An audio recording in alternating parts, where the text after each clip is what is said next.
Hey humans, Coach Mindy here with your Find the Drive workout of the day. Today we have plank core. It is 3 rounds, not for time because each movement has a fixed time interval. Each movement will be 30 seconds each, starting out with an elbow plank march to knee up, a crunch knee raise, mountain climbers, flutter kicks, and candlesticks. Each of those movements you will be doing for a fixed 30-second interval, and you go through all movements per round and 3 total rounds there. To get you ready for that, we're going to go through a warm-up 3 times as well, starting out with good mornings. 10 reps each, feet hips width apart, fingertips by your ears, pinch your shoulder blades together, soft bend in that knee, and hinge. You're going to give me 10 reps there. Then we're going to do a single leg touchdown to a lunge. So, lift my right leg up, soft bend in that knee, pushing my weight back, standing all the way up. If I'm able, keep that right leg up. Big step backwards into a lunge. I'm going to do 5 on my right, 5 on my left. Then we're going to do a knee up to warrior, a variation of a warrior pose. So again, 5 per side.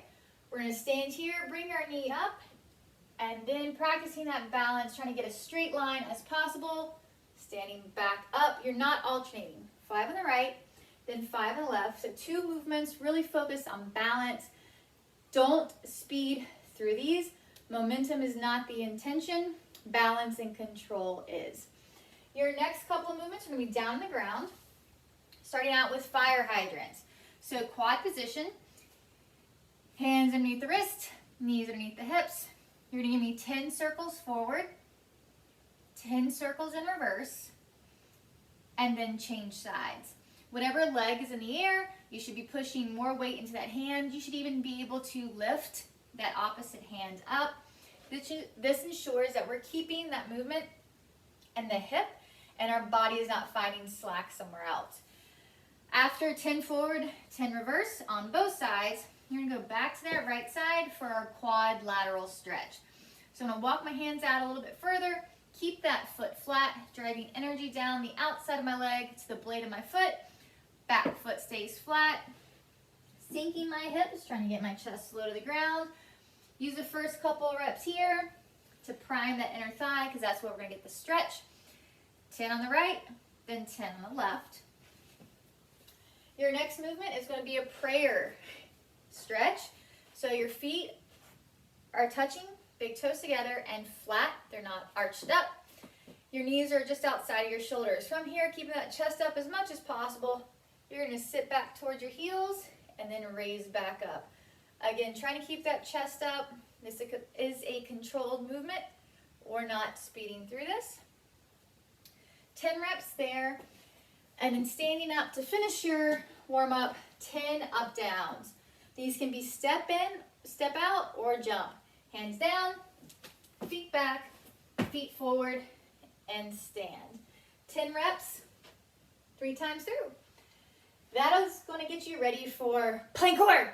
It's 3 rounds, again, not for time, because each movement is going to be a 30-second interval. You will be going through each set, 30 seconds each, 3 times through. So it's not 3 rounds per movement. It's all movements for 3 rounds. Hope I confused you there. All right. So we start out with an elbow march to knee up. So elbow plank position. From here, I'm going to lift my right leg, bring my knee towards my elbow, back. Same thing on my left. So march, knee up, and back. Again, this is for 30 seconds. If you would like to count the reps so you can maintain some type of a pace, that's fine. However, if we take any time to document that, we're going to be taking away from our clock. I would strongly encourage you to have a WOD timer. That way you're not having to chew up seconds and do math. I want you to really focus on the form here, but obviously do what you can with what you have. So 30 seconds of that movement, march, knee up, alternating. Then from there, we are rolling over onto our back. Feet are flat on the floor, knees bent, fingertips by my ears. I'm going to crunch up, trying to keep my neck as neutral as possible. Try to keep my ankles locked. From here, bring those knees up and then lower back down. It's a very short range of motion, but very potent and effective in that lower abdominal area. If you find that your back starts arching, pause, completely reset, get that position back, and then continue. You may also have to play with the distance of your feet. You may find that your knees a little too bent, might be a little bit too easy, or you may start out too far. Take a couple reps before you start the clock to find that sweet spot for you. Rolling back over, this time into a high plank for mountain climbers.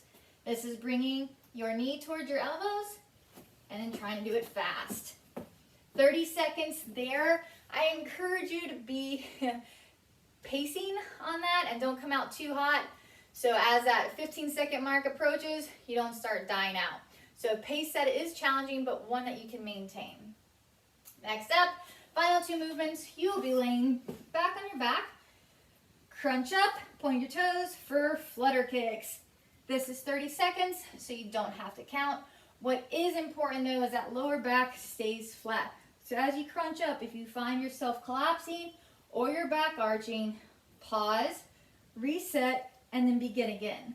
I also encourage toe pointing. It's one of the few times I will say to do that. That ensures that our quads are staying engaged and we're getting that lower abdominal area, which is kind of the objective today. Your final movement are candlesticks. If you have a weight or a pole or something for you to grip so you can have kind of a home base, you can do so, but it's not required. What I don't want to see for this is the putting of the hands underneath the butt. That creates an unnatural arch, and we don't have the focus point that we want.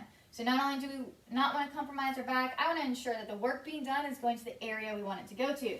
So, candlesticks look like this. So it is a leg raise into a hip raise.